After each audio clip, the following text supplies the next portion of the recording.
Now, I was recently asked about a video somebody sent me about a young lady that was saying that the DSA was calling for, you know, the complete dissolution of the Senate, overhauling what the presidency is, like, for example, getting rid of a president altogether in the system. Right here, it is an activist organization, not an independent political party.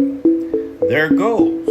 The goals are advocates for democratic socialism, systemic economic reforms, and social justice.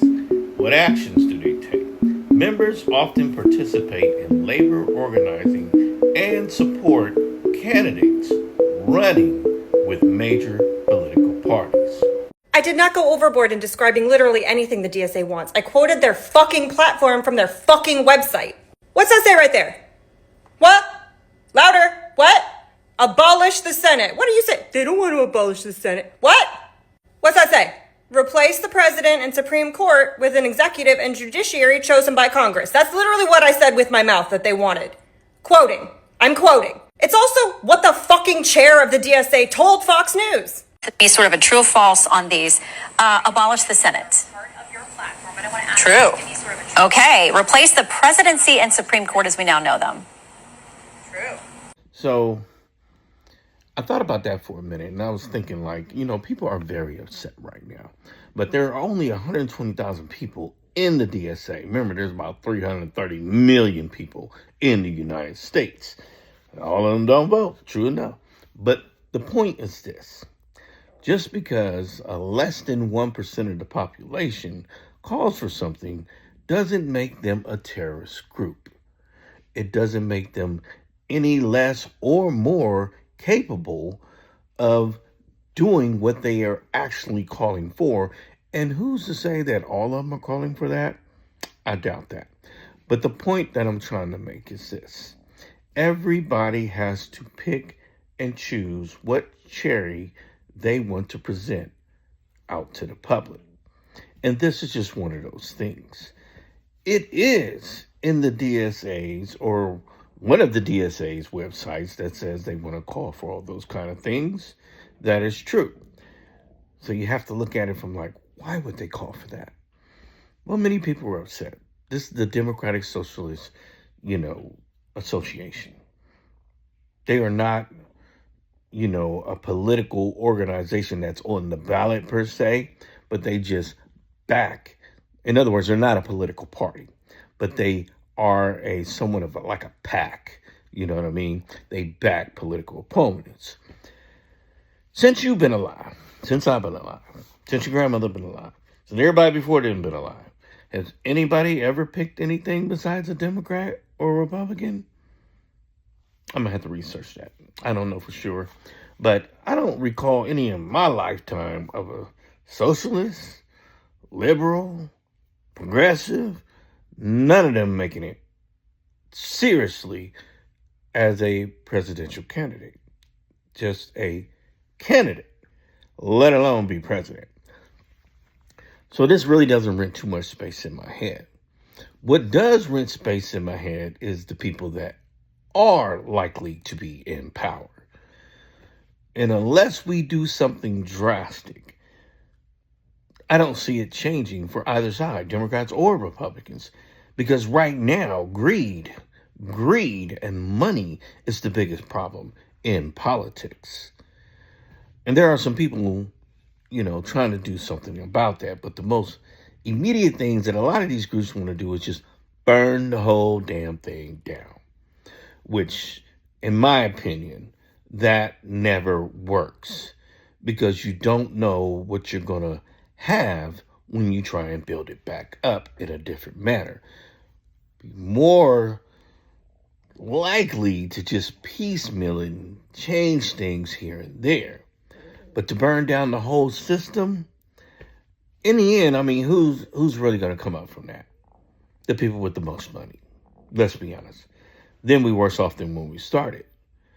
So that's what I have to say about the comments about the DSA wanting to get rid of the Senate or get rid of a presidency as a form of a leader over the United States. So maybe we can do some type of compromises. And the first compromises I say is to take the money out of politics. And there are people trying to work on that right now. But since the legacy media has captured all the news, we really rarely see it unless you catch a real good independent news thing. But here's what's really happening in that realm.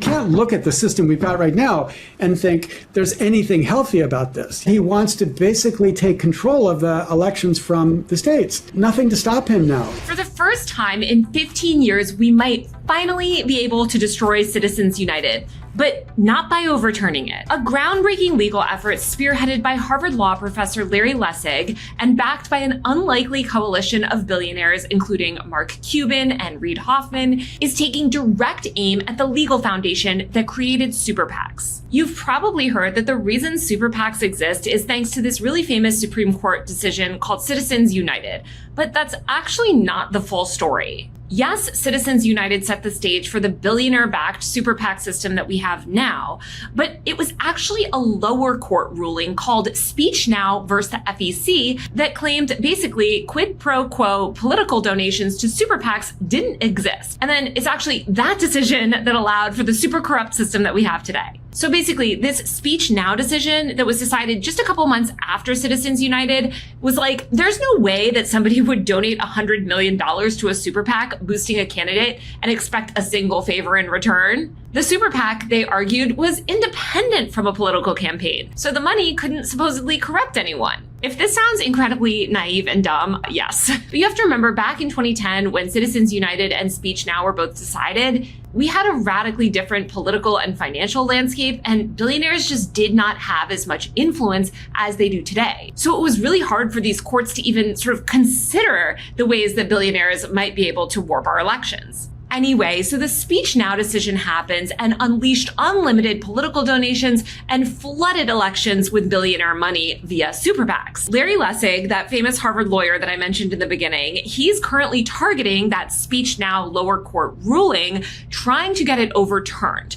And what he's arguing is that while the Supreme Court said that people can spend unlimited amounts of money on super PACs, what it never said is that billionaires can give unlimited amount of money to super PACs, especially when those donations create a high risk of corruption. After a big bipartisan campaign in Maine, the case is now moving through the First Circuit Court in Massachusetts, and Larry Lessig and his cadre of advocates are hoping that it makes it all the way to the Supreme Court.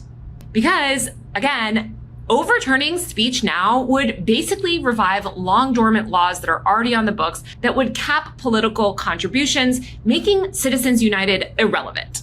I can't stress enough that if this kind of weird, unconventional legal battle succeeds, it could mark the absolute end of super PACs and the beginning of a democracy that's no longer tightly controlled by a few dozen of the richest people in America. So at this point, some people will do just about anything to change the system. But here's what I want to say about the people that are trying.